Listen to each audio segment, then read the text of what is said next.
47 సంవత్సరాల పాటు ఈ యొక్క దేవాలయం ద్వారా దేవుడు మనకు అనేక మేలులు దయచేస్తూ వస్తూ ఉన్నారు. మనల్ని ఆశీర్వదించారు, మన బిడ్డలను ఆశీర్వదించారు, మన యొక్క మనవలని మనవరాలను కూడా ఆశీర్వదిస్తూ వస్తూ ఉన్నారు. గాడ్స్ ప్రెసెన్స్, దేవుని యొక్క సాన్నిధ్యం మన మధ్య ఉంది. మన పూర్ణ నిబంధనలు మనం చూస్తూ ఉన్నాం. దేవుని యొక్క సామర్థ్యం ఉంది. టెబర్నకల్ మందసం ఏ ఇశ్రాయేల్ మధ్యలో ఉన్నంతకాలం వాళ్ళు అన్ని విషయాలలో కూడా విజయం సాధించారు.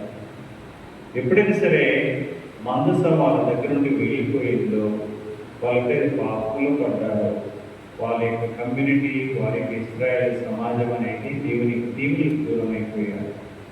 అయితే ఇప్పుడు దేవుని యొక్క సాన్నిధ్యం మన మధ్య వెలిసి 47 సంవత్సరాలు, కొన్నిసార్లు 47 సంవత్సరాలలో దేవుని యొక్క సాన్నిధ్యాన్ని మన మధ్య ఉండి మనందరినీ కూడా ఆశీర్వదిస్తూ వస్తున్నారు. అయితే ఇక 47 సంవత్సరాలలో మనం ఎన్నోసార్లు ప్రభు వ్యతిరేకంగా పాపం చేసుకుని ఉంటాం. ప్రభు యొక్క సాన్నిధ్యానికి ఎన్నోసార్లు ఎన్నో దేవుని పూజలు అర్పింపబడ్డాయి, ఎన్నో దివ్య ఆరాధనలు దివ్య ఆరాధనలు మనం చేశాం. అదేవిధంగా పాప సంకటాన్ని స్వీకరించాం, పాప క్షమాపణ స్వీకరించాం. ఇక 47 సంవత్సరాలు మనం తెలిసి తెలియక ఎన్నోసార్లు ప్రభు యొక్క సాన్నిధ్యానికి, ప్రభు ఈ యొక్క దేవాలయానికి, ప్రభు యొక్క శరీరానికి ఎన్నోసార్లు మన పాపాలను చేస్తున్నాం. అందుకోసమే ఈరోజు ఈ యొక్క 47 సంవత్సరాల పాటు ప్రభు దీవించినటువంటి దీవెనలకు మనం దేవుని కృతజ్ఞతలు తెలుపుకుంటూ, ఈ యొక్క 47 సంవత్సరాలలో ప్రభు పట్ల మనం చేసినటువంటి కొన్నిసార్లు తెలిసి చేసినటువంటి ఆ యొక్క పాపాలకు ఈరోజు పశ్చాత్తాపంతో, ఉపవాస ప్రార్థనలతోటి ప్రభు యొక్క మన్నింపును అడుగుకుంటూ ఈ యొక్క నూతన దేవాలయాన్ని ఈ యొక్క నూతన దేవాలయం త్వరగా పూర్తి అవ్వాలని, ప్రభు యొక్క సాన్నిధ్యం మధ్య తిరిగి రావాలని మనందరం కూడా ఈ యొక్క ఉపవాస ప్రార్థనలు అందరూ కూడా ప్రార్థన చేసుకుందాం.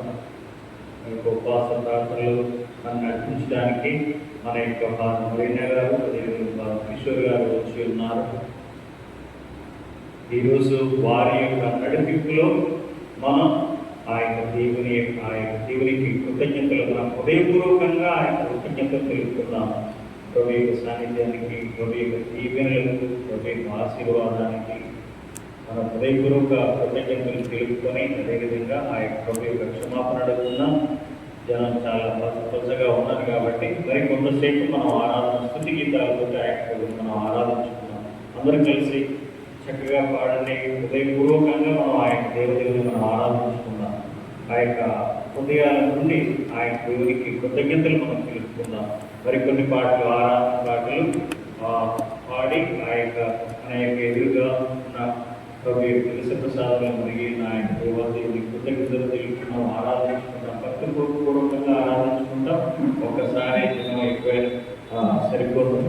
మన యొక్క విశ్వాసాలు వచ్చినప్పుడు మనం ఆ యొక్క వాక్యంలోనికి వెళ్ళిపోవాలి. ఇప్పుడు మరికొన్ని పాటలు దావీదు మాసం వీళ్ళందరూ కొన్ని ఆరాధన పట్ల పాడుతుంది.